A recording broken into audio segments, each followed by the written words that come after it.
Eh, Pembahasan kita pada kesempatan pagi hari ini adalah tentang misteri umur 40 tahun ya. Dan pembahasan ini penting bagi orang-orang yang sudah mencapai usia 40 tahun ya. Di antaranya saya ya. Yang baru saja berusia 40 tahun. Dan juga lebih penting lagi kepada yang sudah lewat 40 tahun. Di antaranya bapak-bapak ya. Yang ada sudah usia 50, dan ada yang sudah 60, dan ada yang sudah mau meninggal dunia ya. Demikian juga penting bagi orang-orang yang usianya kurang dari 40 tahun agar dia tahu atau dia persiapan bagaimana jika usianya sudah 40 tahun. Umur ini, umur yang satu-satunya Allah sebutkan dalam Al-Quran dalam surat Al-Ahqaf ya, ayat ke-15 dan seterusnya. Kata Allah Subhanahu wa taala, "Wa wassaynal insana biwalidayhi ihsana hamalathu ummuhu kurhan wa wada'athu kurhan wa hamluhu wa fisaluhu 30 syahra."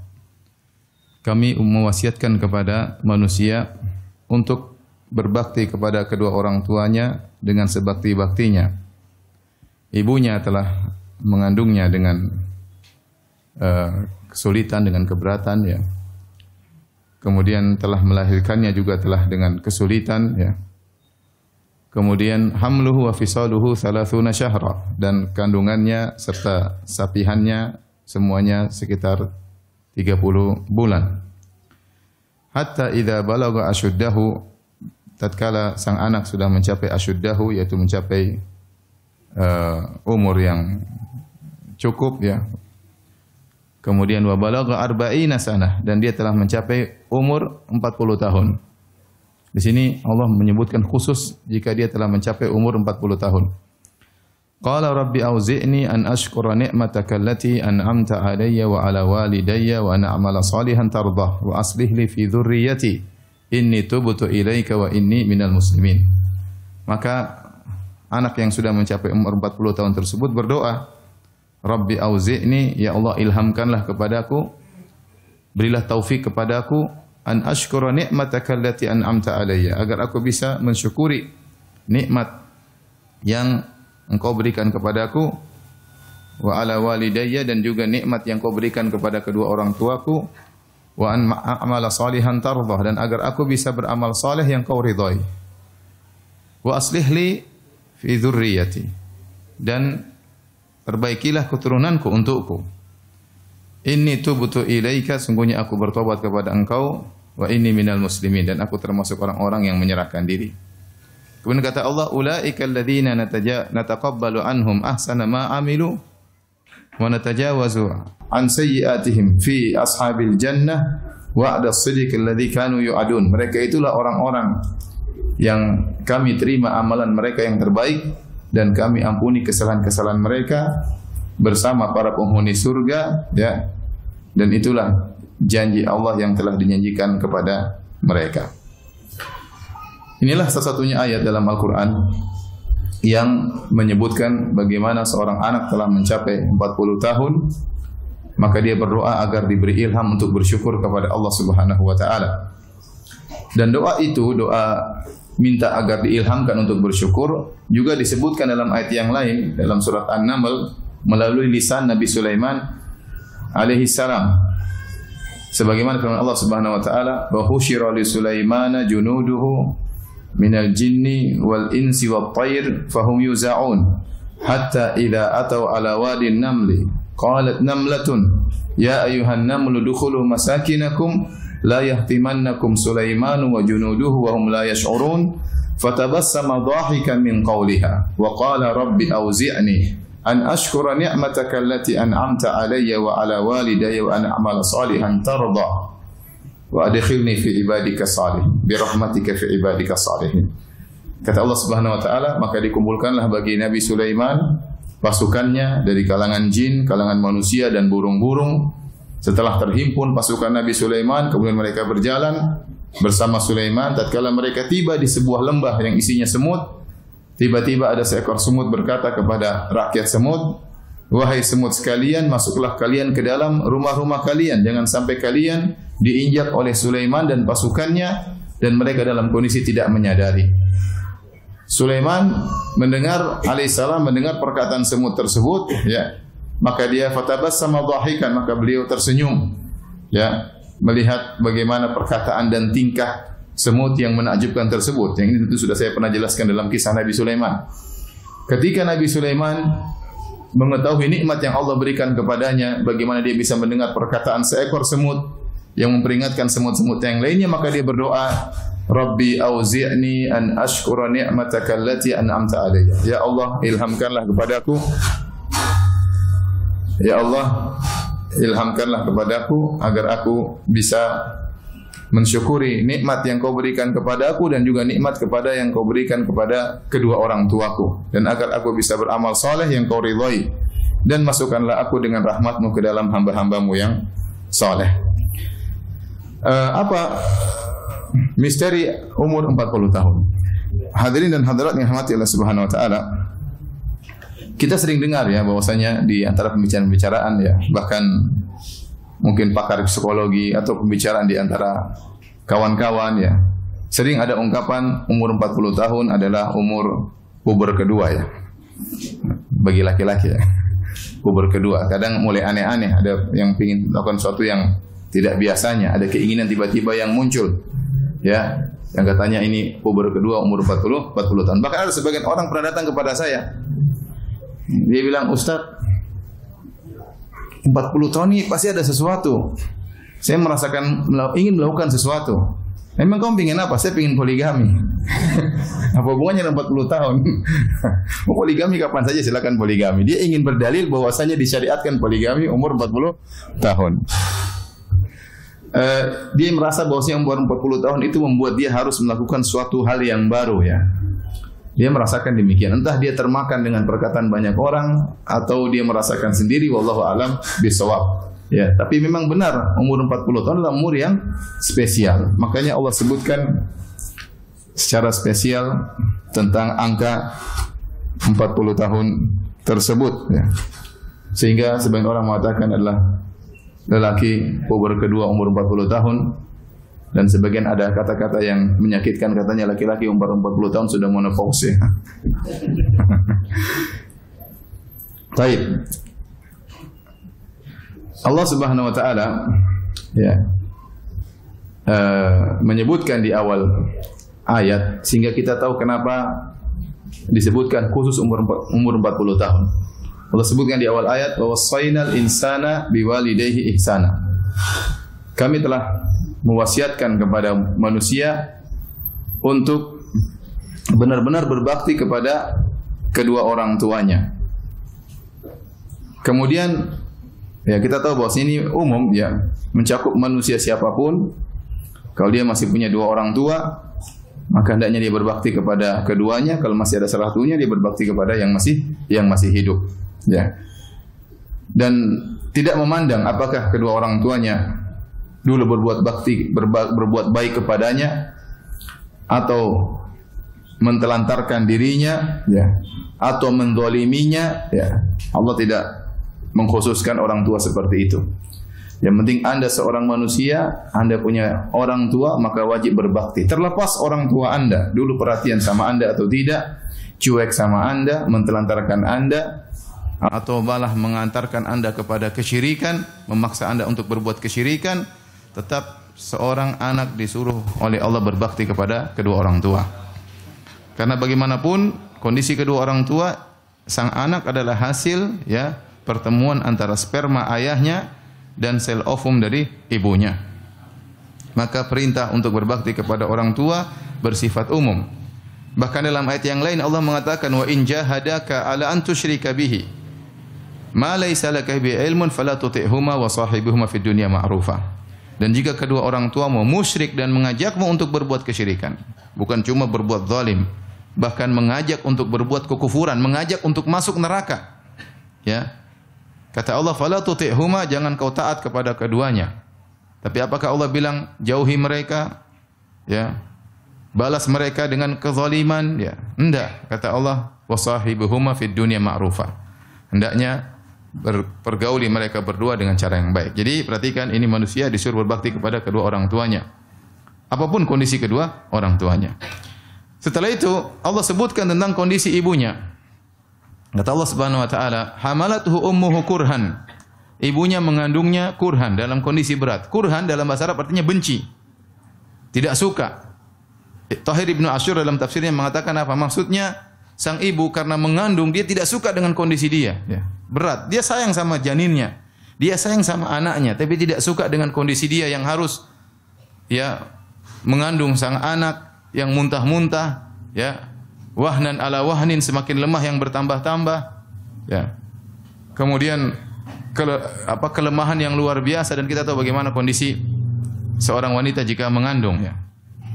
Dia tahu bagaimana kondisi seorang wanita, memang terutama kalau kita lihat istri kita bagaimana mengandung setengah mati, ya. Kemudian muntah-muntah, ya. Sebagian mereka harus masuk di rumah sakit, harus diimpus karena muntah yang tidak berhenti-berhenti, ya. Pinggang sakit, kaki sakit, ya. Kemudian suami juga ikut sakit karena harus mijit-mijit, ya. Terkadang minta sesuatu yang aneh-aneh, kata orang namanya ngidam, ya. Terkadang ngidamnya pingin makanan tertentu, ya. Dan ini kejadian nyata, ya. Sebagian wanita tidak suka dengan aroma tubuh suaminya ketika mengandung. Dan itu terjadi. Bahkan sebagian wanita tidak kuat melihat wajah suaminya tatkala dia sedang apa? Mengandung. Dan ini terjadi benar. Subhanallah. Kasihan suaminya. Sebagian pengen makan makanan tertentu. Saya sering cerita, saya punya kawan lulusan Madinah, dia lagi sama istrinya di bis. Istrinya ngidam. Tahu-tahu istrinya bilang, "Abi, saya pengen makan rujak." Kata teman saya, "Oh, gampang makan rujak." "Enggak, Bi, rujak yang lagi dimakan ibu itu." Ya, subhanallah. Ya, terpaksa teman saya datang ketemu dengan ibu tersebut, kasih mukadimah sana sini, intinya rujaknya diambil. Tapi maksud saya ya, yang berat istri tentu berat, suami juga ikut merasa keberatan. Kata Allah Subhanahu wa taala, "Wada'tu kurhan ay karihatan lihaliha." Dia benci, tidak suka dengan kondisinya. Tidak ada yang suka. Wanita senang punya gembira punya janin, tapi dia tidak suka dengan rasa sakit yang dia alami. Kalau bisa melahirkan tanpa rasa sakit, semua ingin demikian. Ya, artinya Allah mengatakan dia tidak suka dengan kondisi dia, bukan tidak suka dengan janinnya. Dia tidak suka dengan kondisi dia yang perutnya besar, berat, kemudian badannya jadi melar semua, yang tadinya tubuhnya bagus, kemudian jadi berubah. Kadang muncul bercak-bercak hitam dan macam-macam, muncul bintik-bintik, berbagai macam hal timbul pada tubuhnya. Ya, kemudian muntah-muntah dan yang lainnya, ya. Kemudian kata Allah Subhanahu wa taala, ya, wa wada'athu kurhan, dan tatkala melahirkan juga dalam kondisi sulit, dalam kondisi dia tidak suka dengan kondisi tersebut, bahkan bertarung dengan kematian. Timbul pertanyaan, kenapa Allah Subhanahu wa taala menyebutkan tentang kondisi ibu, tidak menyebutkan kondisi ayah? Konteksnya adalah Allah berbicara tentang seorang anak yang sudah mencapai masa 40 tahun. Ya, anak tersebut mungkin dari kecil sampai besar yang dia lihat adalah ayahnya yang bekerja keras, dia tidak pernah melihat kondisi ibunya mengandungnya. Karena dia dalam janin, dia tidak pernah lihat. Dia tidak pernah lihat bagaimana ibunya waktu melahirkan dia, dan itu bisa buat dia lupa dengan hal itu semua. Adapun ayahnya bekerja keras, dia lihat setiap hari sampai dia besar, ayahnya cari uang, cari nafkah, dia lihat. Sehingga terkadang seorang anak lupa dengan bahwasanya ibunya penuh perjuangan dalam ya melahirkan sang anak. Oleh karenanya Allah ingatkan hal tersebut, dan ini juga kata para ulama dalil bahwasanya perhatian sama ibu ya harus lebih daripada ayah. Ini ada khilaf, ada yang mengatakan sama saja antara ayah dan ibu, ada yang mengatakan bahwasanya kepada ibu harus lebih daripada ayah berdasarkan hadis Nabi sallallahu alaihi wasallam, "Ya Rasulullah, man ahqun nasi bi sahabati?" Ya Rasulullah, siapa orang yang paling utama untuk aku pergauli dengan baik? Kata Nabi sallallahu alaihi wasallam, "Ummuka," ibumu. Kemudian siapa ya Rasulullah? "Ummuka," ibumu. Kemudian siapa ya Rasulullah? "Ummuka," ibumu. Kemudian siapa ya Rasulullah? "Abuk," ayahmu. Ibu disebutkan 3 kali, baru kemudian ayah sekali. Kenapa? Kata para ulama, di antara hikmahnya karena ada 3 hal yang tidak dialami oleh ayah, yaitu mengandung, hanya ibu yang mengandung, melahirkan, hanya ibu yang melahirkan, menyusui, hanya ibu yang menyusui, dan Allah sebutkan 3-tiganya dalam ayat ini. Kata Allah Subhanahu wa taala, ya hamalathu ummuhu kurhan, ibunya mengandung dalam kondisi yang tidak menyenangkan. Wa wada'athu kurhan, kemudian melahirkan dalam kondisi yang tidak menyenangkan. Wa hamluhu wa fisaluhu. dan hamilnya sampai menyusuinya sampai selesai, Allah sebutkan tiga-tiganya. Hamil, mengandung dan apa? Menyusui, ya. Salasuna syahran, 30 bulan. Ini diingatkan kepada sang anak. Ya. Kemudian kata Allah Subhanahu wa taala, hatta idza balagha asyuddahu. Tatkala sang anak sudah mencapai usia al-asyud. Al-asyud ini usia yang top, ya. Kata para ulama atau khilaf di kalangan para ulama berapa usia tersebut. Ada yang mengatakan maksudnya 18 tahun. Ada yang mengatakan 30-an tahun, ya. Ada yang mengatakan masa balik, ada yang mengatakan 33 tahun dan ada yang mengatakan maksudnya 40 tahun itu sendiri. Pendapat yang dipilih oleh Ibnu Abbas radhiyallahu anhu dalam satu riwayat, maksudnya al-asyudda adalah 33 tahun.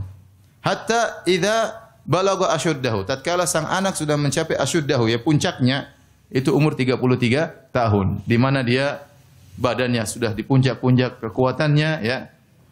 Kemudian ini kondisi yang sempurna. Kemudian kata Allah wa balagha arba'ina sanatan, kemudian dia mencapai umur 40 tahun. Dari umur 33 tahun menuju 40 tahun itu marhalah atau kondisi kesempurnaan, ya. Badannya semakin baik, akalnya semakin cerdas, semakin dewasa terus dari 33 tahun sampai 40 tahun.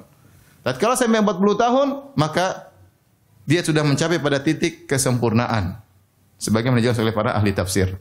40 tahun itu otaknya sudah sempurna, akalnya sudah sempurna, pengalamannya sudah banyak. Tatkala dia sudah mencapai usia 40 tahun. Oleh karenanya, seluruh nabi secara umum tidaklah diberi wahyu oleh Allah Subhanahu wa taala kecuali setelah umur berapa? 40 tahun. Kecuali sebagian nabi yang diperselisihkan seperti Nabi Yahya alaihissalam, ada yang mengatakan dia diberi wahyu atau diangkat menjadi nabi tatkala masih kecil, ya. Ya Yahya khudhil kitaba biquwwah wa atainahul hukma sabiyya.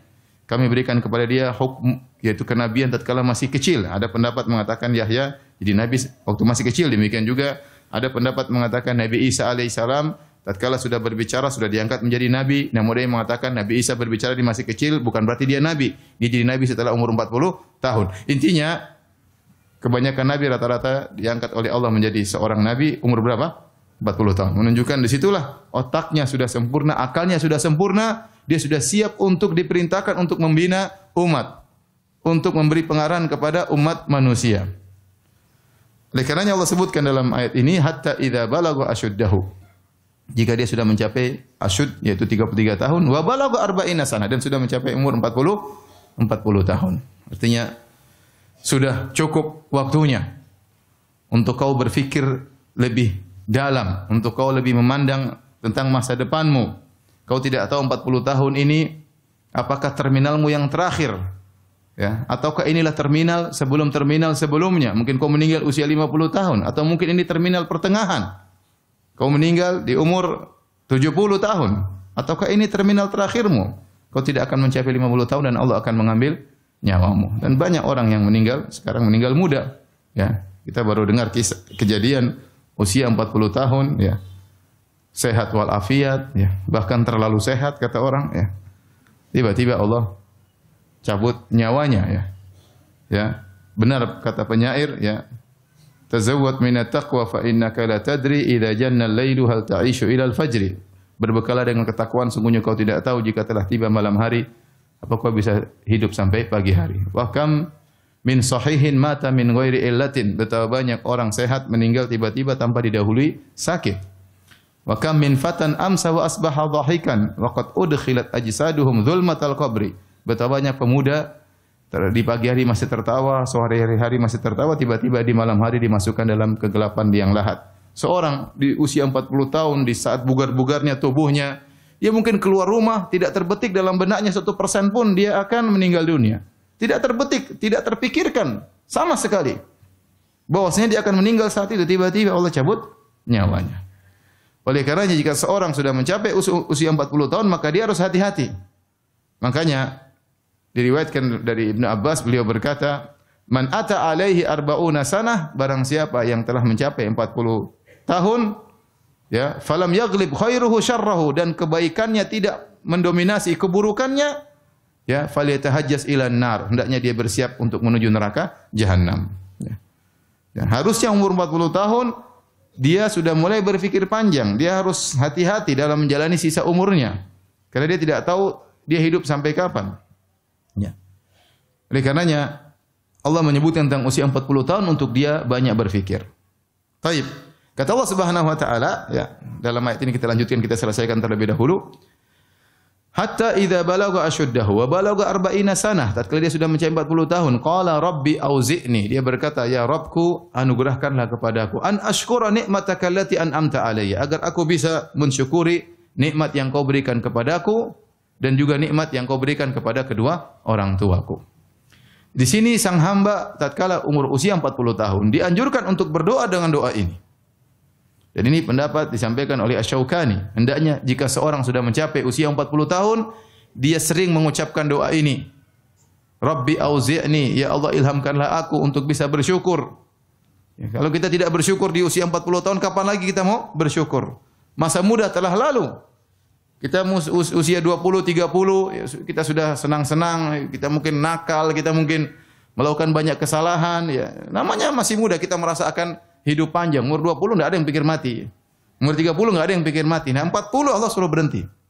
Stop dulu. Renungkan masa lalumu dan pikirkan masa depanmu. Ingatlah kenikmatan-kenikmatan yang Allah sudah berikan kepada engkau di masa lalumu, masa mudamu. Minta kepada Allah agar kau pandai bersyukur dan hendaknya kau ulang-ulangi doa ini. Kata Asy-Syaukani rahimahullah dalam kitabnya Fathul Qadir. Orang sudah mencapai 40 tahun harus sering membaca doa ini. Apalagi umur 50 tahun. Apalagi umur 60 tahun, agar dia pandai bersyukur, karena tidak semua orang bisa untuk bersyukur. Rabbi auzi'ni an ashkura ni'mataka allati an'amta alayya. Ya Allah, jadikanlah aku bersyukur atas nikmat yang kau berikan kepadaku, nikmat dunia dan juga nikmat apa? Agama. Alhamdulillah kita Islam, alhamdulillah kita ikut pengajian, alhamdulillah kita salat di masjid, alhamdulillah ibu pakai jilbab, alhamdulillah ibu ya tidak terjerumus dalam hal-hal yang dilarang oleh Allah Subhanahu wa taala. Kita bersyukur kepada Allah Subhanahu wa taala. Kemudian kenapa Allah sebutkan khusus umur 40 tahun? Kata para ulama, apa kaitannya umur 40 tahun dengan berbakti kepada kedua orang tua? Sebelum Allah sebutkan umur 40 tahun, Allah sebutkan tentang harus berbakti kepada kedua orang tua, karena tatkala orang usia 40 tahun, dia banyak kesibukan. Biasanya dia sudah punya anak dan sudah punya istri dan sudah punya anak-anak. Biasanya beban ekonomi dia semakin bertambah tatkala usia berapa? 40 tahun. Maka kemungkinan besar dia akan sibuk nyari harta untuk menyenangkan anak dan istrinya. Maka ada kemungkinan dia lupa dengan orang tuanya. Ada kemungkinan dia lupa dengan orang tuanya. Maka Allah ingatkan, kamu sudah 40 tahun, benar, mungkin kau jadi pemimpin, mungkin kau jadi pejabat, mungkin kau banyak urusan jadi kepala ini, kepala anu. Ya. Anak-anak butuh biaya sekolah ini, istri juga butuh maintenance, enggak gampang ya. Kemudian kau sibuk mencari harta untuk ngurus anak istrimu, lupa dengan orang tuamu. Maka Allah ingatkan, jangan kesibukanmu yang sangat padat tersebut membuat kau lupa dengan orang tuamu. Bersyukurlah engkau hidup masih ada orang tuamu. Betapa banyak orang yang cemburu melihat dirimu yang masih milik orang tua. Betapa banyak orang yang umur 40 tahun orang tuanya sudah tidak ada. Banyak orang sudah 40 tahun, orang tuanya sudah tidak ada. Dia berangan-angan. Seandainya orang tua saya ada, saya akan duduk memijit kakinya, saya akan selalu melayaninya. Tapi kesempatan sudah tidak ada.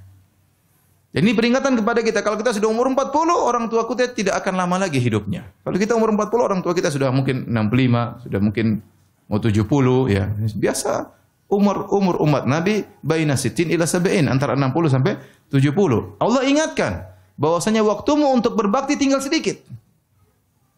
Jangan sampai kesibukan yang kau rasakan ya membuat kau lalai berbakti kepada kedua orang tuamu.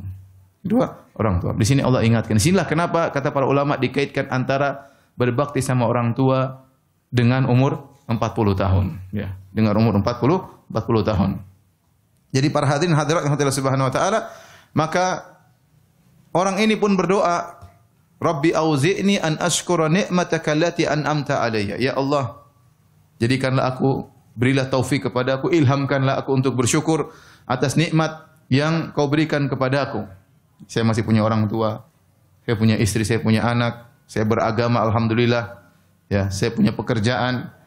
Wa ala walidayya, dan berilah aku kemampuan untuk bersyukur atas nikmat yang engkau berikan kepada kedua orang tuaku. Subhanallah.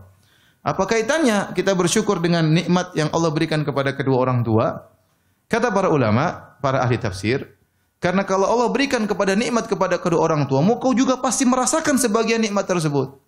Kalau orang tuamu dulu kaya, kau kan juga merasakan nikmat tersebut. Kalau orang tuamu dulu soleh, kau juga merasakan dampak dari kesolehan kedua orang tuamu. Kalau orang tuamu dulu dermawan, kau juga merasakan. Orang tuamu dulu perhatian, akhlak mulia, kau juga merasakan. Tidaklah ada kenikmatan yang Allah berikan kepada kedua orang tua kita, kecuali kita juga merasakan apa? Kebaikannya. Ya. Kemudian kenapa kita meminta agar bisa mensyukuri nikmat yang Allah berikan kepada kedua orang tua? Sebagian ahli tafsir mengatakan, karena bisa jadi kedua orang tua kita dulu kurang pandai bersyukur. Maka kita mewakili untuk bersyukur atas nikmat yang Allah berikan kepada mereka berdua. Apalagi kita pikirkan tentang kondisi kita, Bapak dan Ibu yang dirahmati Allah Subhanahu wa taala. Orang tua kita dulu mungkin enggak ngaji. Mana pernah ikut pengajian? Dulu pengajian enggak ada. Mungkin mereka minim ilmu agama mereka.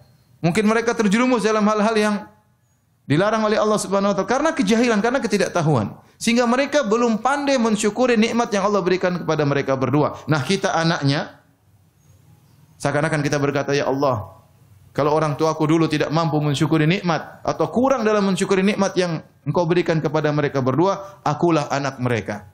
Aku mewakili mereka untuk mensyukuri nikmat-nikmat tersebut, maka ilhamkanlah diriku untuk bisa mensyukuri nikmat yang Engkau berikan kepada mereka dahulu. Ya. Ini kita tatkala sudah umur 40 harus sering mendoakan orang tua, ya.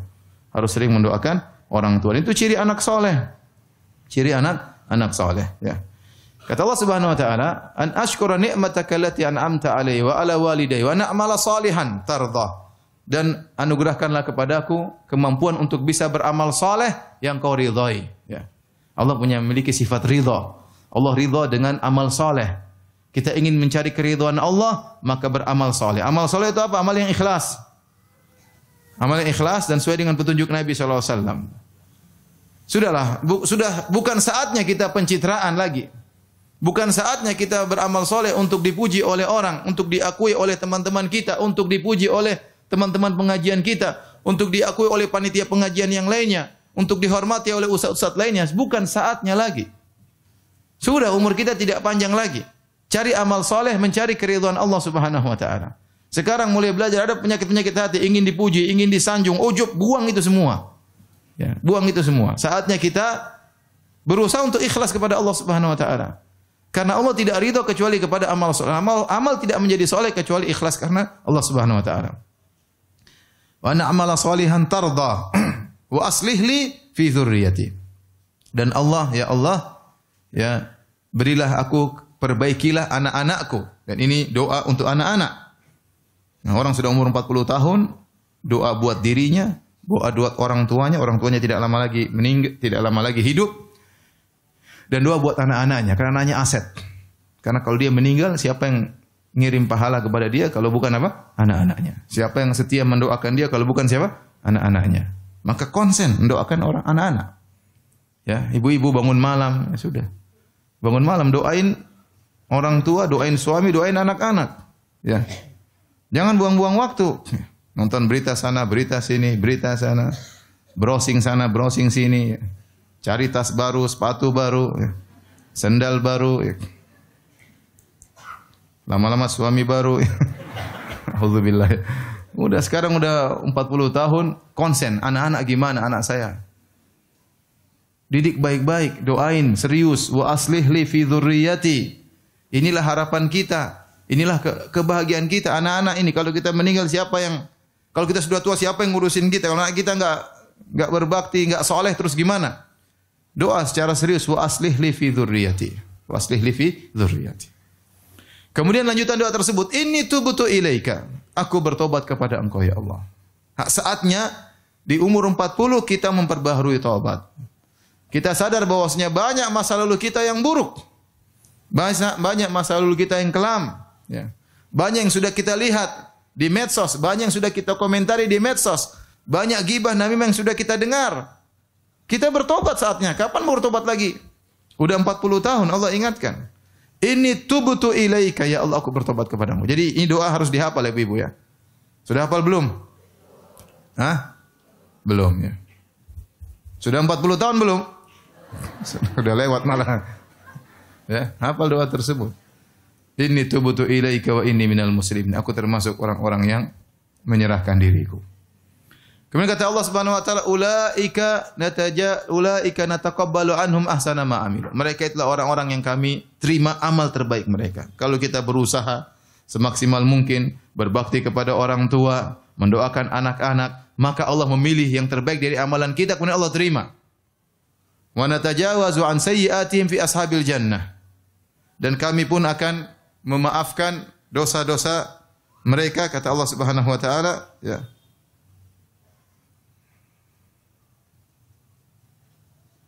Kami memaafkan dosa-dosa mereka. Kenapa? Karena Allah tahu, meskipun engkau sudah berusaha berbakti sama orang tua, meskipun kau sudah berusaha untuk beramal soleh, kau tidak akan sempurna. Pasti kau kurang dalam berbakti kepada orang tuamu. Kekurangan tersebut, selama seorang sudah berusaha dengan maksimal, akan diampuni oleh Allah Subhanahu wa ta'ala. Makanya Allah mengatakan, wa natajawazu an sayyi'atihim. Kami akan maafkan kesalahan-kesalahan mereka fi ashabil jannah, ya, bersama para penghuni surga, wa'da sidqil ladzi kanu yu'adun, sebagai janji yang benar yang telah dijanjikan kepada mereka. Inilah ibu yang dirahmati Allah Subhanahu wa taala, yang dirahmati Allah Subhanahu wa taala, ya, tentang ya umur 40 tahun, ya. Maka seorang waspada jika umurnya telah mencapai 40 tahun. Dari sini di penghujung pengajian ini saya akan menyampaikan beberapa perkara yang hendaknya diperhatikan jika seorang sudah berusia 40 tahun. Sebelum saya lanjutkan, saya ingin tahu, coba yang umur 40 tahun ke atas angkat tangan. Saya khawatir depan saya jomblo nanti ya saya salah ngomong ya. Ya. Masya Allah. Ini kajian spesial ya. Coba yang di bawah 40 tahun angkat tangan. Sedikit ya. Hati-hati ya. Baik. Apa yang harus kita perhatikan tatkala usia kita umur 40 tahun? Yang pertama banyak doa tadi. Banyak doa tadi, ya.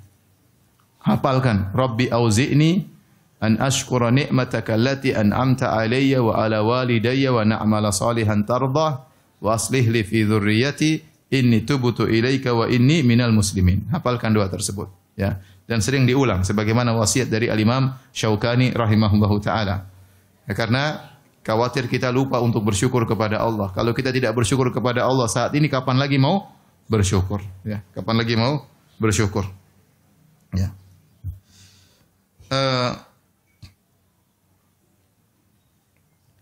Di antara yang harus kita perhatikan tatkala kita umur 40 tahun, sudahlah saatnya kita fokus ibadah. Bukan berarti kita meninggalkan dunia. Kewajiban kita masih banyak, terutama para laki, ngurusi anak, ngurusi istri, ingin berbakti sama orang tua. Tapi waktunya main-main sudah berhenti. Sudah jangan sering jalan-jalan lagi, sudah. Ya. Dulu main-main golf sudahlah kurangilah ya. Ya, mungkin tiap hari ketemu kawan, ngobrol ketawa-ketiwi, sudah saatnya kita fokus. Kita punya kegiatan apa? Fokus. Anda mau haji, Anda mau umroh, persiapkan, cari uang untuk umroh, untuk haji, harus bikin jadwal kunjungi orang tua, ya. Harus bikin jadwal untuk silaturahmi, ya. Sudah. Saatnya memang sudah jangan. Grup-grup left semua ya. Ya, kecuali grup-grup yang penting ya. Yang enggak manfaat. Grup-grup misalnya mohon maaf ya, grup-grup misalnya lulusan SMA tahun sekian, lulusan kampus tahun sekian, lulusan ini tahun sekian, udahlah. Jangan kita buang-buang waktu. Umur sudah 40 tahun. Ini tubtu ilaik. Aku bertobat kepada Engkau ya Allah. Masa lalu waktu kita umur 35 main-main oke lah, kesana kesini main-main, ketemu kawan, ketawa ketiwi, jalan sana jalan sini, naik gunung turun gini, puncak ini, ke laut ini laut sana ya. Udahlah. Sudah saatnya berhenti, udah tua. Sudah tua. Kapan lagi kita? Kita enggak tahu kapan kita mau dipanggil oleh Allah Subhanahu wa taala. Tidak ada yang menjamin di depan kita masih ada 10 tahun, 20 tahun, enggak ada yang jamin. Jangan terpedaya dengan kesehatan, jangan terpedaya. Apa kata pepatah Arab ya, insan yu'ta min haitsu ya'man. Seorang dikenain di saat dia merasa aman di situ. Banyak terjadi demikian. Dia merasa aman dari sisi kesehatan, tahu-tahu dia meninggalnya di situ misalnya. Ya. Dia merasa aman dari satu sisi, di situ Allah kasih ujian di sisi yang dia merasa aman. Kenapa dia tidak tawakal kepada Allah? Dia tawakal kepada kelebihan yang dia miliki. Ya. Kita enggak tahu kapan kita mau dipanggil oleh Allah Subhanahu wa taala. Ya. Oleh karenanya sudah usia 40 tahun, udahlah fokus ibadah. Ibu-ibu yang belum bisa baca Quran, mulai belajar tajwid. Kapan lagi? Baca ngaji masih belepotan ya. Tapi kalau ghibah, Masya Allah lancar. Masya Allah. Kalau baca Quran, susah. Masya Allah. Terus, kapan lagi? Bangun, sholat witir, kapan lagi? Sudah 40 tahun. Kapan lagi? Sudah saatnya kita bertobat. Bapak-bapak juga demikian. Yang praktek riba saatnya berhenti. Sudah, kapan lagi? Praktek riba berhenti.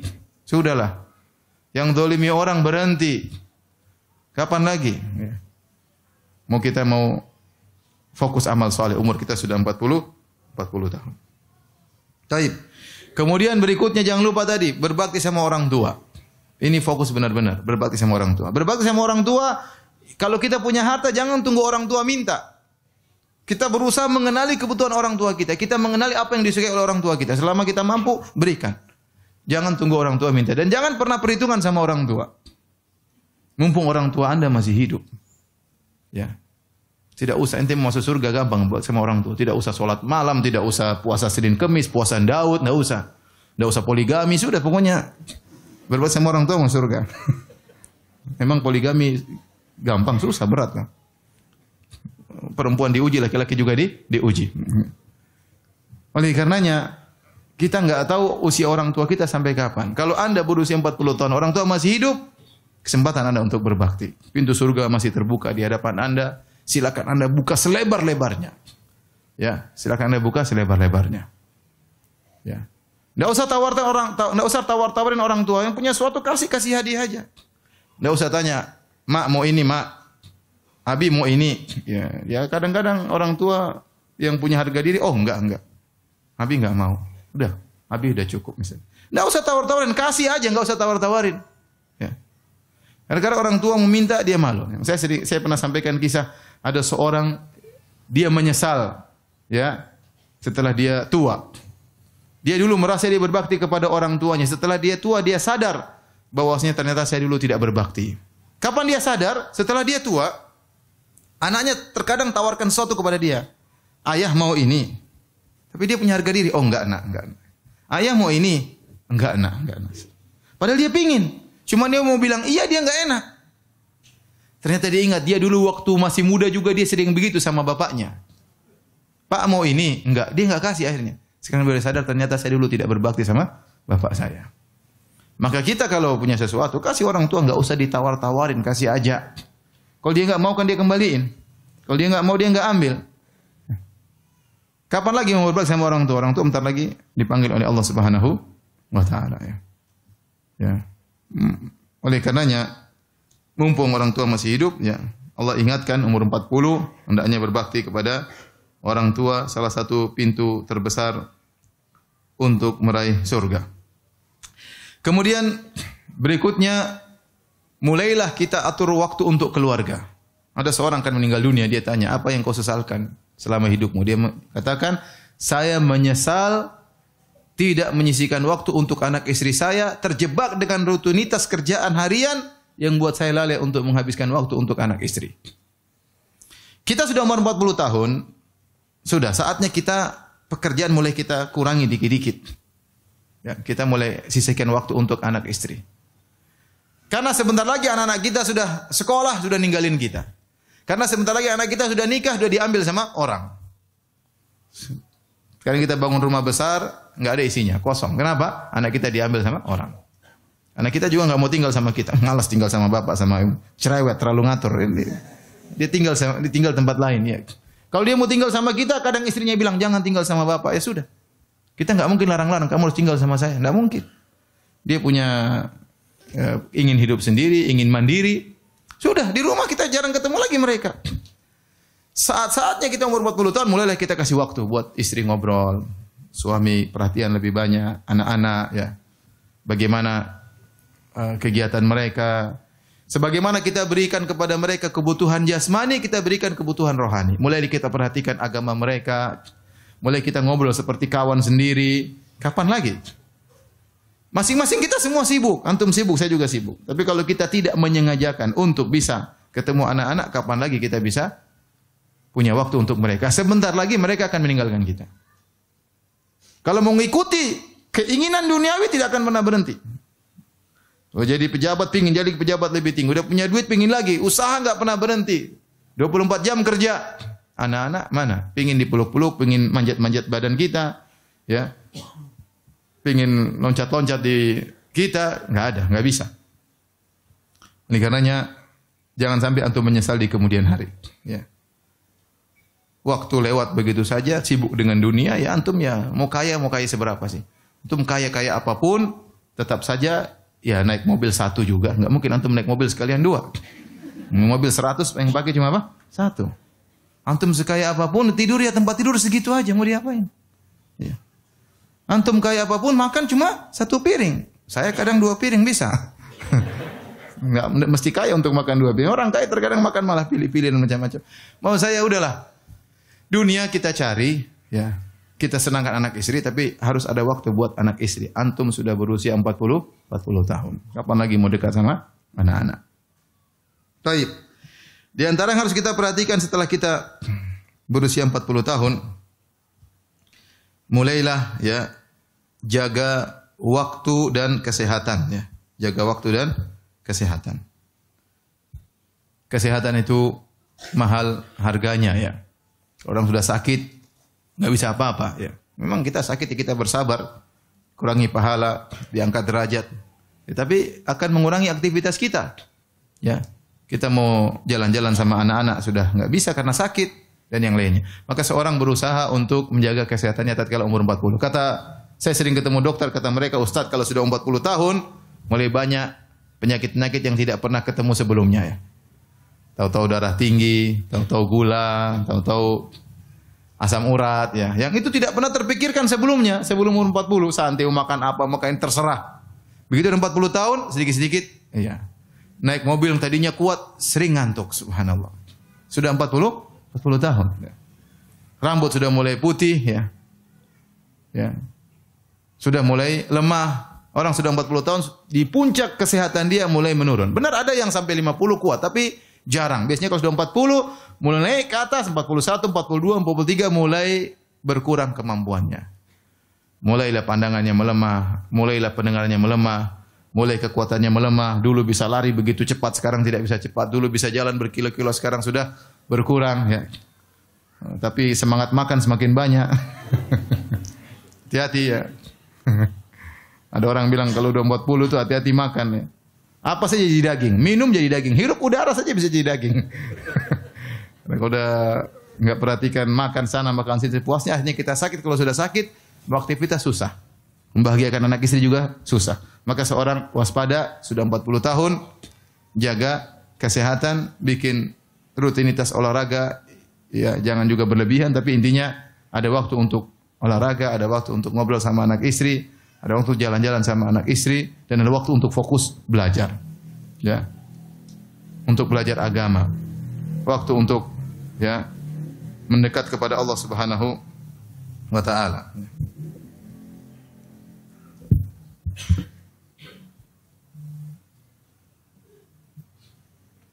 Kemudian hadirin hadirat yang dirahmati Allah Subhanahu wa taala, kalau kita sudah usia 40 tahun, tadi saya isyaratkan kegiatan dibatasi. Kegiatan dibatasi. Kita bukan dulu wanita yang masih 30 ya, yang energik ya, yang kesana kesini kuat ya. Sekarang umur kita mulai terbatas, mulai kegiatan dikurangi ya. Ya. Biar orang bilang kok kamu sekarang menyendiri, ya sudah saya kurangi kegiatan saya ya. Jangan terlalu banyak kegiatan, terutama ibu-ibu. Bapak-bapak juga demikian ya. Allah tidak membebani kita di luar kemampuan kita. Sebagian orang ingin kegiatan semua dia sumbangsi dalam kegiatan tersebut. Ya, sehingga dia tidak sayang kepada dirinya, tidak sayang kepada istrinya, tidak sayang kepada anak-anaknya. Dia tidak sayang kepada dirinya sendiri. Ya. Kurangi kegiatan, mulai atur. Rencanakan dengan baik. Ya.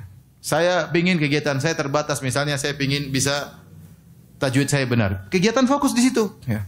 Saya ingin ngaji fikih dengan benar. Saya ingin hatam misalnya fikih dari awal sampai akhir. Saya ingin belajar akidah dari awal sampai akhir. Maka seriusin. Ya, seriusin. Yang tidak bermanfaat sudah jauhi. Kenapa? Karena umur kita terbatas. Belum tentu kita bisa mencapai tujuan-tujuan kita ya yang kita inginkan. Kalau kita masih muda dulu pengin tahu ini, pengin tahu anu, enggak ada masalah. Pengin tahu ini, pengin tahu anu, jalan ke sana, jalan ke sini, buka sini, buka anu, ketemu sini. Rasa pengin tahu besar waktu masih umur 30-an. Sudah 40, rasa ingin tuh buang-buang aja, sudah enggak usah lah. Pengin tahu buang-buang waktu, pengin tahu ini, pengin tahu anu, pengin coba ini, pengin coba anu. Ngapain sudah? Ente sudah usia 40 tahun. Ya, Allah sudah ingatkan usia 40 tahun maka rasa ingin tahu buang aja lah. Fokus yang sudah kita nyaman, fokuskan ke situ.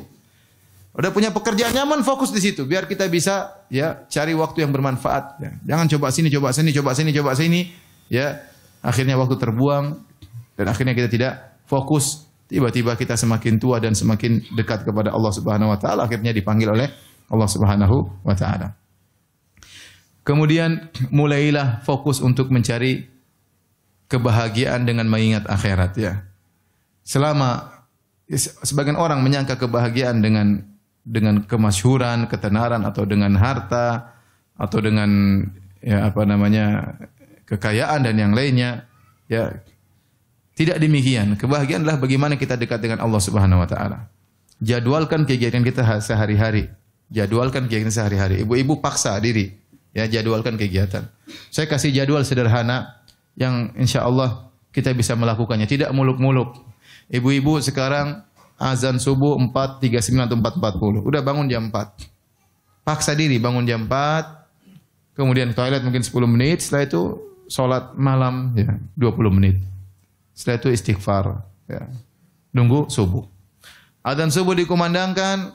Kemudian sholat qobliyah, kemudian sholat subuh, habis sholat subuh baca Quran, satu halaman, nggak usah banyak-banyak, tidak apa-apa, yang penting rutin. Sudah setelah itu baru browsing, tidak apa-apa ya.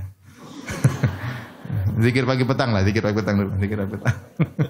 Baru mulai browsing ya, mulai sapa kawan-kawan ya. Saya tidak muluk-muluk ya, sih tidak apa ya. Sibuk, mulai ngurus suami, ngurus istri, macam-macam urusan, ngurus anak-anak.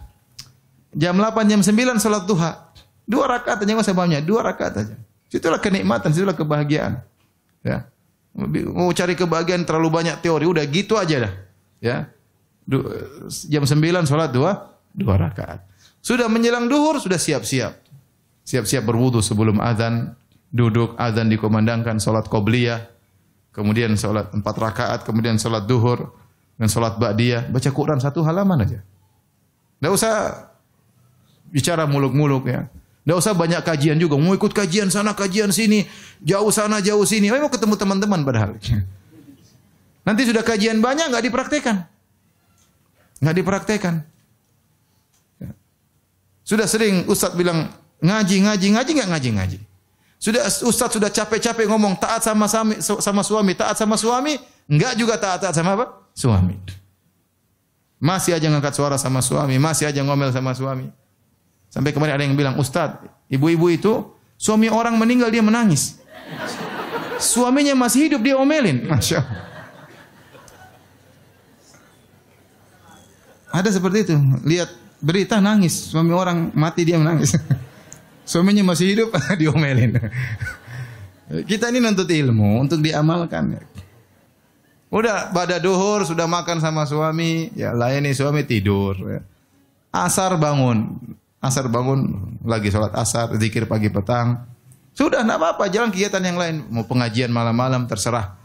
Tapi zikir sore jangan kerjakan, jangan ditinggalkan. Kemudian jangan bengong ya.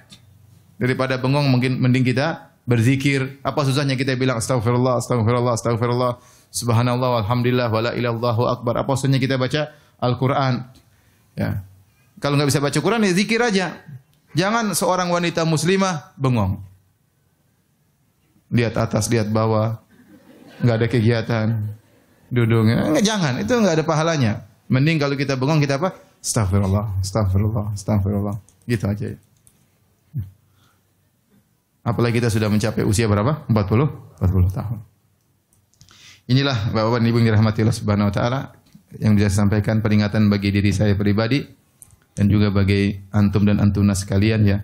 Semoga di usia kita yang sudah mencapai 40 tahun ini Allah menjadikan kita hamba-hambanya yang pandai bersyukur ya.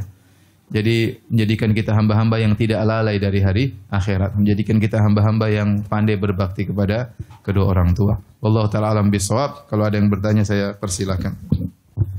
Masya Allah, syukur Ustaz atas penyampaian materinya. Silakan Bapak Ibu bagi yang akan mengajukan pertanyaan bisa diajukan lewat secari kertas dan kita akan coba bacakan dan kita pilihkan.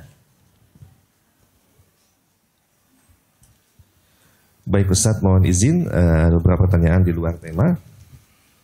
Baik Ustaz, yang pertama Ustaz, apakah dosa dan juga kesalahan yang pernah dilakukan di masa lalu itu bisa dihapus bersih tanpa ada azab dari Allah dengan memperbanyak melakukan amal soleh Ustaz? Iya, jadi dosa ya bisa terhapuskan ya di antaranya dengan bertaubat. Kata Nabi sallallahu alaihi wasallam, "Ataibu minadzam kama la dzambalahu." Seorang yang bertaubat dari dosa seperti orang yang tidak ada dosanya lagi. Kemudian dengan perbanyak apa? Istighfar. Astagfirullah, astagfirullah, astagfirullah. Dan di antaranya dengan berbanyak amal soleh. Kata Nabi SAW, "Wa'atbi sayyi'atal hasanah tamhuha." Bahwasanya kalau kau melakukan kesalahan, ikutkanlah dengan kebaikan. Niscaya kebaikan tersebut akan menghapuskan dosamu. Ya, itu di antara hal yang mengurungkan dosa. Di antaranya dengan musibah-musibah yang dialami oleh seseorang. Maka itu juga bisa menggugurkan dosa. Kata Nabi SAW, "La tasubbil humma fa innaha tudhibu khotoya bani Adam kama yudhibul kirkhabatal hadid." Jangan kau mencela demam, sungguhnya demam itu bisa menghapuskan dosa-dosa sebagaimana alat pandai besi menghilangkan karat besi. Itu di antara yang bisa dilakukan oleh atau bisa menggugurkan dosa. Yang pertama tadi bertobat, kedua istighfar, yang ketiga perbanyak amal soleh, yang keempat bersabar tatkala ditimpa dengan ujian kehidupan ya. Maka 4 perkara itu kalau kita jalankan, maka dosa-dosa kita akan digugurkan oleh Allah Subhanahu wa taala. Baik Ustadz, dan mohon izin berikutnya pertanyaan dari Ikhwan. Ustadz, terkait pembahasan usia 40 dan kita sudah memiliki anak istri dan juga kesibukan yang lain, bagaimanakah menempatkan kedudukan berbakti kepada orang tua kandung dan juga mertua Ustadz? Tetap orang tua kandung nomor 1 tanpa melalaikan hak mertua. Seorang suami yang baik adalah yang berbakti kepada kedua orang tua kandungnya dan juga berbuat baik kepada kerabatnya. Di antara kerabatnya adalah istrinya dan keluarganya. Kita tahu namanya kekerabatan ada 3 jalan. Yang pertama kekerabatan dengan nasab, yang kedua kekerabatan dengan al-musaharah yaitu dengan pernikahan, dan yang ketiga kekerabatan dengan susuan. Semua ini adalah kerabat kita. Kalau kita punya saudara susuan, kita dianjurkan untuk berbuat baik. Ya, kalau kita punya kekerabatan dengan pernikahan seperti istri, mertua, ipar, kita juga dianjurkan berbuat baik. Dan yang lebih utama adalah berbuat baik karena nasab, di antaranya kepada kedua orang tua. Oleh karenanya, ya kita membagi waktu kita, membagi harta kita, kita fokus kepada kedua orang tua kita, dan kita berikan juga kepada istri dan keluarga istri. Ya. Tetapi kita tidak boleh menyamakan antara ibu kandung dengan ibu mertua. Ini sering saya sampaikan. Dan ibu-ibu tidak boleh menuntut suaminya untuk menyamakan ibunya suami dengan ibunya ibu. Enggak boleh. Ya, karena ibu kandung tetap lebih utama. Namanya ibu kandung, yaitu ibu yang mengandung. Ya, ibu mertua dulu tidak mengandung kita. Ya. Yang mengandung kita, ibu kandung kita. Dia yang kesulitan, dia yang bertarung dengan kematian, dia yang menyusui. Ya. Ibu mertua kan baru hadir dalam kehidupan keluarga kita. Ya, kita sebagai suami berbakti kepada ibu kandung dan berbuat baik kepada ibu mertua. Tapi kalau menyamakannya tentu tidak. Tentu tidak ya. Ya. Bahkan tidak boleh menyamakannya. Kalau ibu cemburu disamakan dengan ibu kandung, ibu mertua wajar ya. Makanya saya ingatkan kepada ibu para wanita jangan menuntut suaminya untuk menyamakan ibu kandungnya dengan ibunya anti. Ya. Jangan misalnya suami membelikan rumah untuk ibunya, terus anti nuntut. Ibu saya juga dibelikan dong, enggak boleh. Ya. Ibumu saya kontrakin. Ibu saya belikan misalnya, enggak boleh. Karena ibu kandung tidak sama dengan, kalau ibu jadi nanti ibu kandung, coba ternyata ibu punya mantu, punya anak, ternyata menyamain ibu sama besan. Tentu ibu jengkel kan? Iya tidak? Kok saya disamakan dengan besan? Yang ngandungin kamu dulu siapa? Makanya tidak boleh menyamakan ibu kandung dengan ibu mertua. Karena ibu mertua, ya saya sering sampaikan, ibu mertua Bisa ditambah, bisa ibu mertua 1, ibu mertua 2, ibu mertua 3, ibu mertua 4, bisa. Jadi ibu mertua kalau masalah bisa diganti dengan ibu kandung nggak bisa. Maksud saya suami yang baik berbakti kepada orang tuanya dan tetap memperhatikan hak keluarga istrinya, tapi menyamakan enggak. Ya, jangan menyamakan karena ibu kandung tetap nomor 1. Baik Ustaz. Ibu mertua tadi bisa nomor 1 sampai nomor 4. Tapi silakan. Baik Ustaz, dan terkait hal yang tadi Ustaz, bagaimana apakah berbakti kepada orang tua berlaku untuk kedua pasang suami istri sebagai anak, sedangkan seorang istri harus lebih berbakti kepada suami Ustaz? Bagaimana cara menempatkan? Hukum asalnya berlaku kedua-duanya ya. Oleh karenanya suami yang baik dia membantu istrinya untuk berbakti kepada ibunya ya. Ya, kita tahu istri kita punya orang tua, maka kita suami yang baik, kita kasih uang bantu ibumu. Insya Allah kita juga dapat pahala berbakti.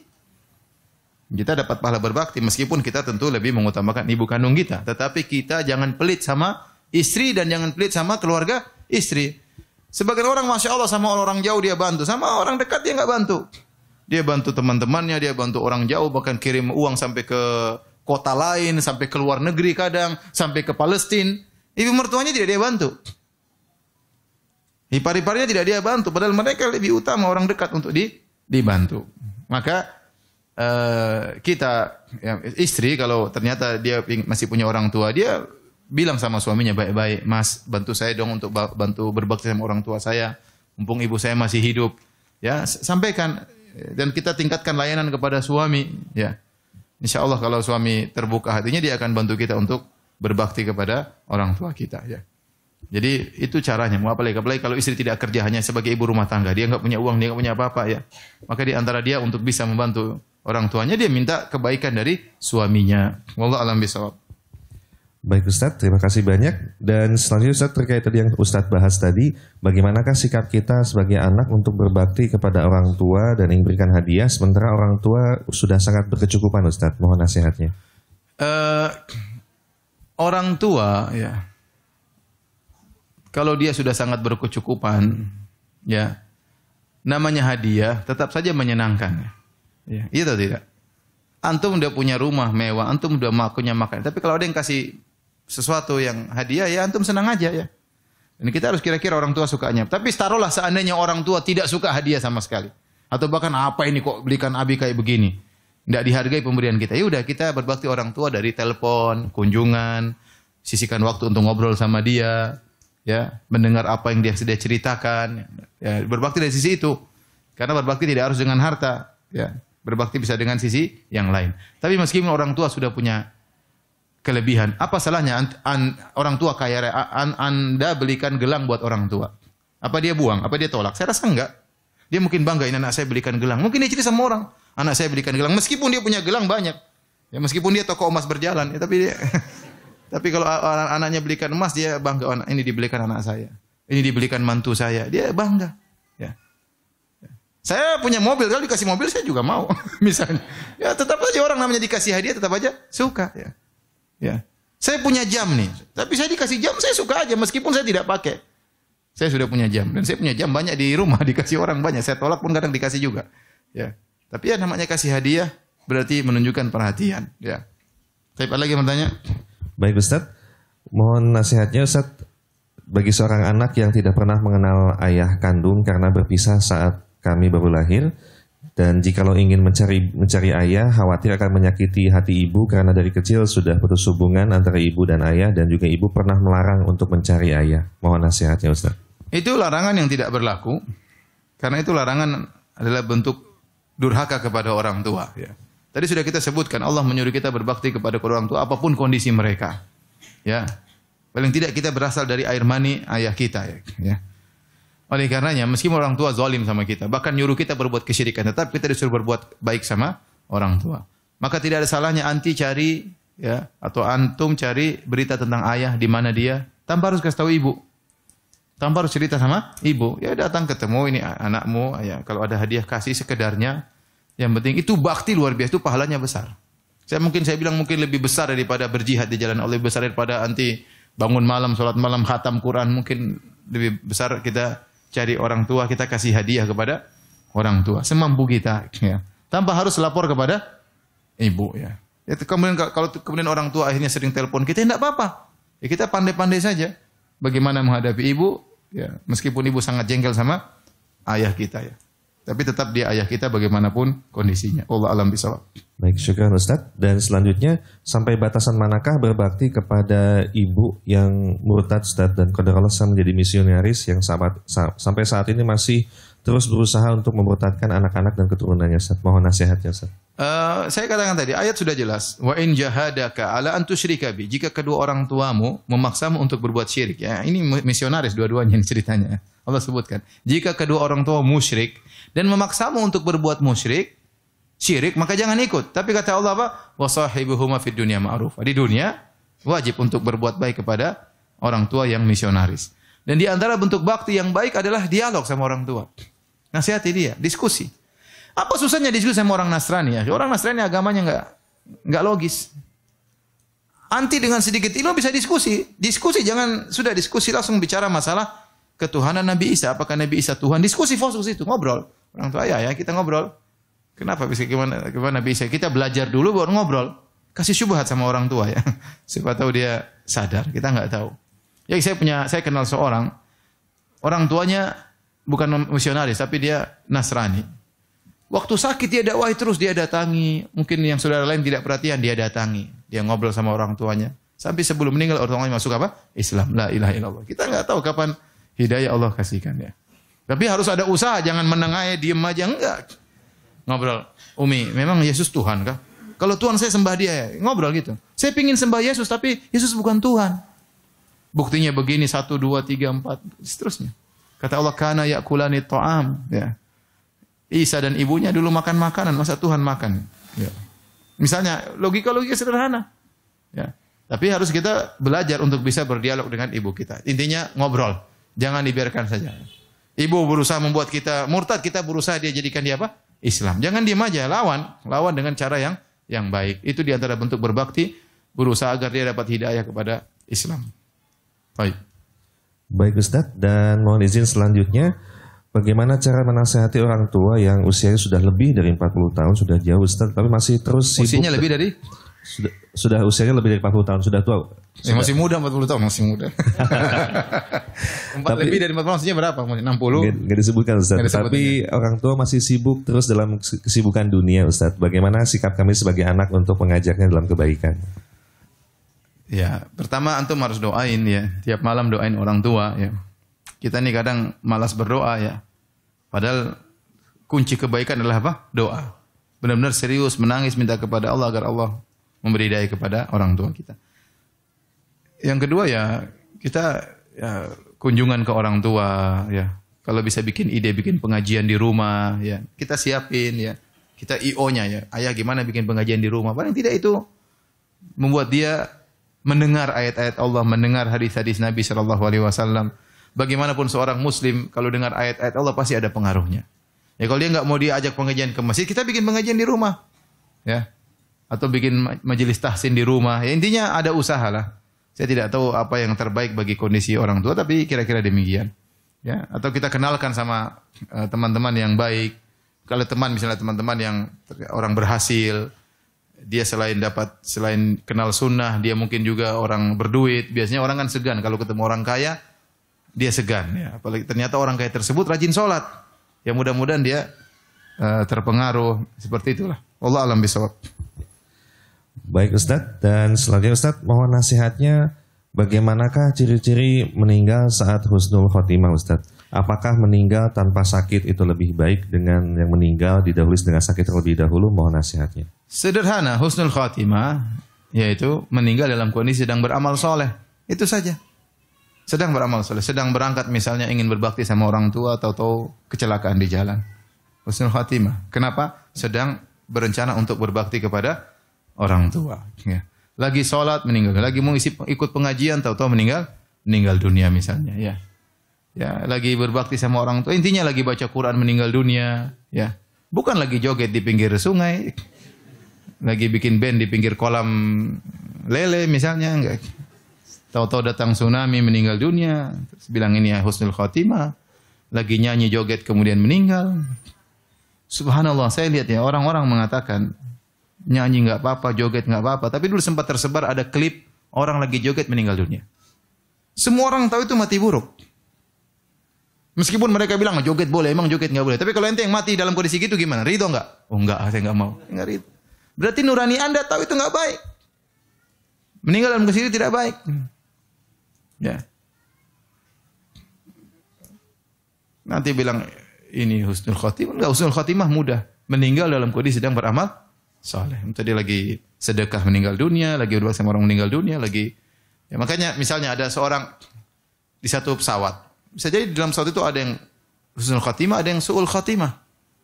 Satu pesawat ada yang satunya ingin berbakti sama orang tuanya harus bersafar, ada satunya mencari nafkah untuk anak istrinya, ya. Dan dia niatkan ada satunya ingin pergi ketemu pacarnya, ada satunya ingin berzina, ada satunya ingin main judi, pesawat meledak. Satu mati husnul khotimah, satu mati konyol. Kondisinya sama, tapi Allah Maha tahu tentang niat orang tersebut. Tapi intinya tadi, makanya hati-hati kalau kita bermaksiat segera berhenti. Segera bertobat kepada Allah. Khawatir kita sedang bermaksiat, tahu-tahu Allah cabut nyawa kita. Ya. Wallahu a'lam bishawab. Baik Ustadz, dan mohon izin pertanyaan di luar tema Ustadz. Ustadz terkait dengan bulan Rajab yang akan tiba, Ustadz mohon nasihat amalan-amalan seperti apakah yang bisa dilaksanakan di bulan Rajab dan apa yang tidak boleh Ustadz? Ibnu Hajar rahimahullahu taala ya punya buku menjelaskan tentang bahwasanya semua hadis-hadis tentang keutamaan bulan Rajab semuanya dhaif. Semuanya apa? Dhaif ya. Oleh karenanya tidak ada amalan khusus di bulan Rajab ya. Tidak lain kecuali kita sedang menanti dekatnya bulan apa? Ramadan ya. Semakin dekat kepada bulan Ramadan. Adapun amalan khusus maka tidak ada sama sekali di bulan Rajab ya. Kita perbanyak amal soleh sebagaimana di bulan-bulan yang lainnya. Wallahu a'lam bishawab. Baik, terima kasih Ustadz. Dan pertanyaan berikutnya menggabungkan dua pertanyaan yang kurang lebih senada sama. Ustadz, bagaimanakah cara menyikapi orang tua yang kadang tidak bijaksana pilih kasih terhadap anak-anak dan cucunya dan juga tidak adil seperti pemahaman kami, dan bagaimana nasihatnya untuk kami sebagai anak Ustadz? Anak mau orang tua zalim, mau orang tua nggak adil, antum sabar ya. Antum dulu sudah bikin repot dalam perut ibu, sudah membuat orang tua hampir mati waktu melahirkan antum. Sudah susah-susah gendong antum, dia tidak pernah minta upah. Kalau dia kurang dalam melayani antum, ya sudah antum kasih uzur. Sudah terlalu sering dia melayani antum tanpa antum beri bayaran. Ya. Kalau antum mau nasihati boleh, Bu. Kalau orang tua tidak adil ya sudahlah. Kita doain semoga Allah maafkan ibu kita. Semoga Allah maafkan ayah kita. Adapun antum tuntut, bikin keributan, ngapain? Ya. Sudahlah, Allah suruh kita berbuat bakti kepada orang tua. Orang tua mau ngajak kesyirikan aja kita nggak boleh balas dengan kasar. Apalagi hanya sekedar lebih sayang kepada, dan itu kita rasakan terkadang ya. Ikhwan perhatikan ibu-ibu, terkadang orang tua dia sayang kepada salah seorang dari anggota keluarga, dari kakak dan adik kita, karena ada sesuatu kita nggak tahu kenapa. Ada orang sangat sayang kepada, misalnya kepada adik kita. Kenapa? Adik kita ternyata punya kelainan. Orang tua kita punya perhatian khusus, ya. Dia sayang sekali. Padahal ini kelainan nakal, tidak pernah kasih kita, yang sering kasih duit, kita kurang disayangi. Kita ngerti ini ibu punya perasaan lain. Dia pasti ingin adil, tapi terkadang ada hal yang membuat dia fokus kepada salah satunya, kita tidak tahu sebabnya apa. Ya udah, kalau antum merasa tidak ini, ya nasihati, ngomong apa, Mak, kenapa tidak adil, Mak? Saya kan sudah begini, harusnya kenapa masukkan aja. Kalau orang tua tidak terima, tetap tidak adil, ya sudah. Mau ribut, ya. Sampai ada yang marah sama ibunya. Ibu tidak adil. Ibu durhaka sama anak ibu. Masya Allah. Ada dosa baru namanya durhaka sama anak. Setahu saya cuma durhaka sama orang tua. Makanya ya udah sabar, itu ya itu ujian hidup ya, ujian hidup. Justru kita sayang sama orang tua, dia tidak adil, kita berdoa semoga dia diampuni oleh Allah Subhanahu wa taala, bukan kita menanamkan kebencian kepada orang tua. Allah alam bisawab. Baik Ustadz, dan mohon izin pertanyaan berikutnya dari Ahwat. Ustadz, di usia kami yang sudah mencapai 40 tahun ini, kami bersaudara mengetahui bahwa ada salah satu kakak kami yang adalah anak angkat atau anak adopsi. Sementara qadar Allah, kedua orang tua kami telah meninggal dunia tanpa sempat memberitahukan status kakak tersebut.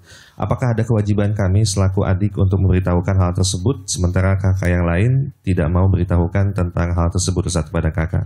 Apakah ada faedahnya untuk menyampaikan? Jelas harus tahu karena berkaitan dengan nasab, ya. Berkaitan dengan warisan hukumnya lain, berkaitan dengan ponakan juga anak kita bukan mahram dia misalnya, ya. Urusannya panjang, ya. Maka apa kita kumpul baik-baik, ngomong, kami anggap sebagai keluarga kami, tapi ini sekedar untuk memberitahu karena ini tidak merubah kondisi, hanya sekedar syariat, ya, ada aturannya. Ya, tapi kita baik, ketawa-ketawa terus kita sampaikan. Anggap seperti benar-benar kakak sendiri, tapi kan kita tahu ada batasan syariat. Ya. Masih tidak boleh bersentuhan, tidak boleh melihat aurat kita misalnya, anak-anak bukan ponakannya, dan yang lainnya. Ya. Dan itu harus disampaikan, ya. Ya, jangan, karena kalau tidak disampaikan akhirnya nanti kan terjadi pelanggaran terhadap syariat. Tinggal bagaimana cara yang hikmah, yang bijak dalam menyampaikan hal tersebut yang menunjukkan tidak ada perendahan, ya. Atau kalau tidak berani menyampaikan bisa misalnya lewat ustadz yang menyampaikan bisa saja, ya. Yang penting kita tetap berusaha menjalankan syariat. Wallahu a'lam bishawab. Baik Ustadz, pertanyaan berikutnya masih dari ibu-ibu Ustadz terkait dengan semangat kami untuk belajar Ustadz. Mohon nasihatnya bagaimanakah cara boleh mengambil ilmu dari semua Ustadz kah ataupun bagaimana mohon nasihatnya Ustadz untuk kami yang sedang semangat belajar Ustadz. Ibu-ibu jangan lupa belajar tahsin. Ibu-ibu karena setahu saya ibu-ibu waktunya lebih longgar daripada bapak-bapak, ya. Ya. Bapak-bapak lebih banyak kegiatan. Oleh karena ibu-ibu, ya, waktu yang longgar itu jangan sampai tersibukkan dengan hal yang tidak bermanfaat, ya. Karena godaan-godaan di medsos itu banyak. Ibu-ibu pingin tahunya banyak, ya. Ya. Misalnya ada berita artis meninggal. Kalau bapak mungkin lewat sekali aja. Ibu mungkin 5 kali nonton. Nangisnya 5 kali. Maksud saya begitu. Namanya ibu pingin tahu. Ya, ada kabar ini, kabar anu, kabar ini, baju ini, fashion baru, ini baru. Laki-laki enggak begitu, ya. Ya, kalau dia tidak menjebak dirinya dalam satu kegiatan bermanfaat, akhirnya waktunya terbuang-buang. Maka saya sarankan belajar tahsin. Kalau ada bisa ketemu tiap 2 minggu sekali, setoran hafalan itu bagus sekali. Itulah kata Allah, wal baqiyatus shalihatun khairun 'inda rabbika thawaban wa khairun amala. Al baqiyatus shalihat, amal saleh yang tersisa. Apa yang ibu di dunia tidak ada yang tersisa. Ya, rumah akan ditinggal, harta akan ditinggal, kecantikan akan hilang, ya. Semuanya akan hilang, ya. Yang tersisa di akhirat cuma amal saleh. Di antaranya bacaan Al-Qur'an. Maka cari guru yang bisa ngajar tahsin, serius belajarnya, bukan main-main, ya. Ya, bikin grup atau bikin pertemuan 2 minggu sekali, ada perbaikan tajwid dan ada setoran hafalan. Nanti enggak keras ibu setahun tahu-tahu sudah hafal 10 surat. Tahun depan sudah hafal 20 surat, yang 5 suratnya lupa. Terus datang bertambah alhamdulillah, ya. Nanti suatu saat suami salah, tegur suami, "Ya suamiku, Allah berfirman." Masya Allah. Masya Allah. Jadi ustadzah istri saya. Dan itu pengaruh luar biasa, ya. Oleh karenanya waktu yang banyak itu jangan terbuang sia-sia. Saya sayang ibu-ibu jangan terlalu banyak grup, jangan terlalu banyak teman. Teman oke, tapi jangan kebanyakan. Kalau kebanyakan teman akhirnya banyak WhatsApp, banyak ini, banyak ketawa ketiwi, banyak waktu terbuang. Akhirnya nuntut ilmu tidak pernah jalan. Yang kedua, kalau nuntut ilmu cari ustadz yang jelas, ya, bukan hanya ustadz yang ketawa ketiwi, tapi ustadz yang jelas ilmunya. Kita ingin belajar apa? Belajar fikih, yang belajar tiap ahli fikih. Karena kalau kita belajar sama ustadz yang bukan ahli fikih, misalnya kita ingin belajar fikih, akhirnya kita sering apa? Sering memperbaiki yang sudah kita dengar.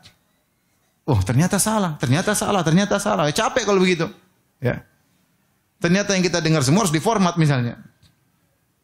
Kita belajar akidah juga sama yang benar. Ustadz ini bidang akidah. Udah kita belajar akidah sama dia. Berusaha kita dengar.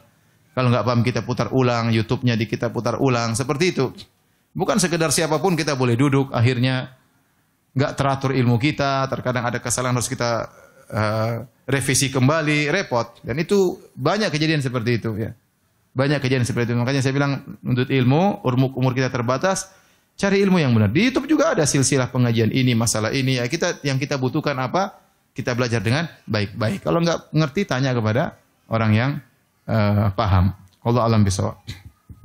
Baik Ustaz, mohon izin pertanyaan berikutnya terkait berbakti kepada ibu Ustaz. Nah, seringkali ibu sering curhat kepada kami, tapi menjelek-jelekan tentang ayah dan juga keluarga ayah Ustaz. Apakah kami boleh tetap mendengarkan atau bagaimana Ustaz? Mendengarkan sambil dinasihati. Jangan dengarkan dan mengiyakan, jangan. Sudahlah bu. Gitu nasihatnya. Ya. Enggak usah. Kita udah dengar 1000 kali bu. Ini yang ke 1002 Ibu. Udah kita udah ngerti Bu, sudah nggak usah dilanjutkan. Tapi harus ada nasihat disampaikan. Dia cerita kita dengarkan tapi kita sampaikan ya. Sampaikan dengan baik-baik agar ibu mengerti. Itu memang berat, memang orang tua terkadang apa yang di benak dia ingin ungkapin apa? Semuanya. Mau enggak peduli gibah, ngerumpi, dia peduli siapa yang dia rumpin, dia tidak peduli mau tetangga, mau kakak, mau adik, mau ayah, mau keluarga ayah. Masa lalu 20 tahun yang lalu, 30 dia ngomongin semuanya, ya. Ya kita yang pandai-pandai depan dia, kita jangan hanya ngiyang-ngiyain. Enggak. Udah Bu, ini enggak boleh Bu. Terus sampaikan dengan nasihat, siapa tahu ibu bisa berubah. Wallahu a'lam bishawab. Baik Ustadz, mohon izin pertanyaan berikutnya terkait rumah tangga. Ustadz, mohon nasihat bagi saya tentang rumah tangga saya sudah bertahun-tahun dan sudah tahu bahwa suami berselingkuh Ustadz, dan beberapa sudah talak tapi kemudian rujuk kembali karena suami takut dengan orang tua dan juga keluarga. Sudah berusaha untuk sabar dan sebagai bahan pertimbangan suami sangat berbakti kepada orang tuanya, namun ia tidak pernah mau beribadah, sholat pun juga tidak Ustadz. Tetapi ibunya tidak pernah mau menasihati kepada suami dan juga tentang hal perselingkuhannya. Mohon nasihatnya Ustadz, bagaimanakah sikap saya yang terbaik? Ya, Allah alam, saya nggak tahu ya. Tapi ya, ibu yang jalani ya, ibu sholat malam aja lah, berdoa kepada Allah, minta petunjuk ya. Kalau kondisi seperti ini tentunya bertahan juga boleh, berpisah juga boleh, tapi kita nggak tahu mana yang terbaik. Ya. Bertahan dengan kesabaran, nasihati boleh juga. Berpisah juga boleh, tapi saya katakan saya tidak tahu mana yang terbaik. Yang tahu terbaik hanyalah siapa? Allah. Oleh karenanya kalau dari sisi fikih boleh-boleh aja dua-duanya. Bertahan boleh, berpisah juga boleh. Tetapi untuk mengetahui yang terbaik silakan sholat malam, istikharah, minta kepada Allah. Kalaupun harus menjalani maka agar diberi keteguhan dan kesabaran agar suami berubah. Kalau harus berpisah juga hendaknya berpisah dengan baik-baik. Wallahu a'lam bishawab. Baik Ustadz, pertanyaan berikutnya. Ustadz, bagaimanakah nasib seorang hamba yang meninggal di usia muda sementara ia belum banyak mengumpulkan bekal untuk akhiratnya? Apakah ia masih ada peluang untuk masuk surga Ustadz? Mohon nasihatnya. Serahkan kepada Allah Subhanahu wa taala. Karena di masalah penghitungan pahala itu urusan Allah. Ada orang dikasih udzur oleh Allah. Ada pahala kelihatannya kecil ternyata dilipat gandakan oleh Allah Subhanahu wa taala. Ya, rubba amalin saghirin tu'azzimuhun niyyah. Betapa banyak perkara kecil ternyata jadi besar di sisi Allah. Betapa banyak dosa besar ternyata Allah kasih udzur karena dia tidak tahu, karena kondisi yang kita enggak tahu. Tapi yang jelas kalau dia meninggal dalam kondisi Islam, kita sering doain aja. Doain agar dia diampuni, diangkat derajatnya oleh Allah Subhanahu wa taala. Urusan dia surga atau enggak itu urusan Allah Subhanahu wa taala. Sudah. Baik Ustaz, pertanyaan terakhir Ustaz. Terakhir. Terkait dengan aplikasi Ustaz. Oh iya, silakan. Ustaz, terkait dengan doa makan Ustaz, ada dua pertanyaan yang sama. Apakah doa Allahumma barik lana fima razaqtana itu boleh diamalkan, dan bagaimanakah yang sahih, dan nanti bisa dijelaskan aplikasi. Doa setelah makan kita mengucapkan alhamdulillah ya. Alladzi at'amani hadza ta'am wa razaqani min ghairi haulin minni wala quwwah ya. Atau kita bilang alhamdulillah. Itu lebih afdal daripada kita misalnya doa yang hadisnya dhaif atau tidak ada sandaran yang sahih ya. Kita tidak melarang ya, tetapi kita mengatakan mengikuti sunnah lebih apa? Lebih baik ya. Ya, ada pendoa yang tadi disebutkan maka hadisnya tidak sahih, tidak ada hadis yang sahih. Kita lebih baik berdoa dengan hadis yang sahih dari Nabi sallallahu alaihi wasallam ya. Wallahu a'lam bishawab. Insyaallah dalam waktu mudah-mudahan dalam waktu 2 minggu ya, mudah-mudahan bisa diupdate baik di Android maupun di iPhone ya. Saya bikin zikir yang lebih lengkap lagi ya. Menunya lebih banyak. Saya bagi menjadi zikir setiap saat. Di situ ada Al-Qur'an, ada solawat, keutamaannya kapan bersolawat dan boleh solawat setiap saat. Tahlil, takbir, istighfar dan yang lainnya. Ada zikir kegiatan sehari-hari, ada zikir karena sebab, ada zikir pagi petang, ada zikir salat, dalam salat, setelah salat sunnah, setelah salat fardu, dan ada doa-doa pilihan, baik doa memohon maupun doa berlindung ya.